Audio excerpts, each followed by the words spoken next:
ഒന്നും കാണാതെ മമ്മത് കിണറ്റിൽ ചാടില്ല എന്നൊരു ചൊല്ലുണ്ട് ഇങ്ങും മലബാറിലൊക്കെ. ശശി തരൂരിനെ വീണ്ടും കോൺഗ്രസിൽ സജീവമാക്കാൻ നേതാക്കന്മാർ തമ്മിൽ പരസ്പരം മത്സരിക്കുന്നത് കാണുമ്പോൾ ആ ചൊല്ലാണ് ഓർമ്മ വരുന്നത്. ഉണ്ടിരിക്കുമ്പോൾ നായർക്ക് വിളി വന്നതുപോലെ വളരെ പെട്ടെന്നാണ് കോൺഗ്രസ്സുകാർക്ക് ശശി തരൂരിനെ ഓർമ്മ വന്നത്.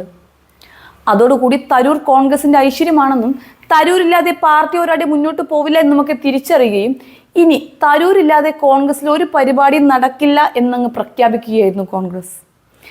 എന്താണിപ്പോൾ ഇങ്ങനെയൊരു സ്നേഹമെന്ന് ചിന്തിക്കുന്നവർക്ക് മുൻപിൽ അടുത്ത തിരഞ്ഞെടുപ്പ് സംശയമെന്ത് എന്ന് ഞാൻ നിസ്സംശയം പറയും.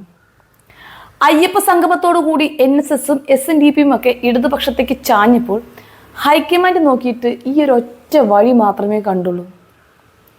ഇക്കളി സതീശനെ കൊണ്ട് കൂട്ടിയാൽ കൂടില്ല എന്ന് അവർക്ക് നന്നായിട്ട് തന്നെ അറിയാം.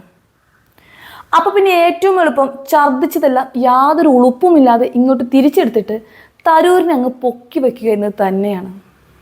കുറച്ച് മനപ്രയാസമുണ്ടെങ്കിലും ഈ വൈകിയ വേളയിൽ വേറെ ഒന്നും ചെയ്യാൻ പറ്റില്ലല്ലോ.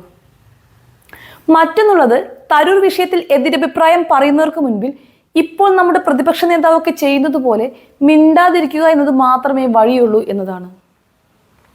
എന്തായാലും ഈ തിരിച്ചറിവോടുകൂടി പിന്നെ നമ്മൾ കണ്ടത് ശത്രുക്കൾക്ക് പോലും അസൂയ തോന്നുന്ന വിധത്തിൽ തരൂരിനെ ആഞ്ഞു സ്നേഹിക്കുന്ന കോൺഗ്രസിനെയാണ്. അതിന്റെ ഭാഗമായി പാർലമെന്റിന്റെ 24 സ്ഥിരം സമിതികളും പുനഃസംഘടിപ്പിച്ചപ്പോൾ വിദേശകാര്യ സ്ഥിരം സമിതിയുടെ അധ്യക്ഷനായ ശശി തരൂർ അടക്കം എല്ലാ കമ്മിറ്റികളുടെയും തലവന്മാർ തുടരാൻ തന്നെയാണ് ഹൈക്കമാൻഡ് തീരുമാനമെടുത്തത്. അതും തരൂരിന് ഈ പദവിയിൽ നിന്നും പുറത്താക്കണമെന്ന പാർട്ടിയിലെ മൂത്ത കാരണവന്മാരുടെ ആവശ്യങ്ങളെല്ലാം തള്ളിക്കൊണ്ടാണെന്ന് മനസ്സിലാവുമ്പോഴാണ് കാര്യങ്ങളുടെ സീരിയസ്നെസ് മനസ്സിലാവുന്നത്.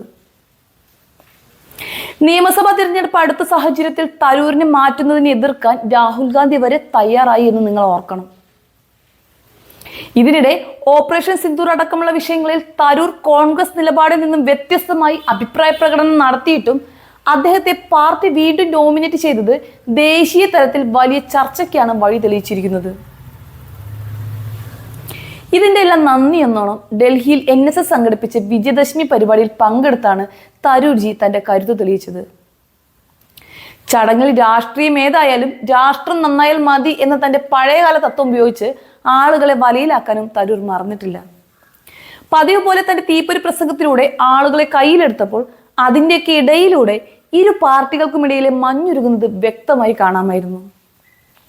ചുരുക്കി പറഞ്ഞാൽ ശബരിമല വിഷയത്തിലൂടെ സുകുമാരൻ നായർക്കുണ്ടായ പിണക്കം മാറ്റിയെടുക്കാൻ കോൺഗ്രസ് തന്റെ ഗുലാനെ ഇറക്കി കളിച്ചു എന്ന് പറഞ്ഞാൽ മതിയല്ലോ.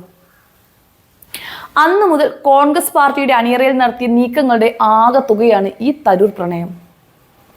അങ്ങനെ ഡൽഹിയിലെ NSS ചടങ്ങിൽ തരൂർ എത്തിയതോടുകൂടി ഇരു പാർട്ടികൾക്കുമിടയിലെ പിണക്കമെല്ലാം മറന്നു എന്ന് തന്നെ നമുക്ക് വിശ്വസിക്കാം. എന്തായാലും ഉത്തരത്തിലിരിക്കുന്നത് കിട്ടിയില്ലെങ്കിലും കക്ഷത്തിലിരിക്കുന്നത് പോവാതെ നോക്കുന്നുണ്ടല്ലോ, അത് തന്നെ വലിയ കാര്യം.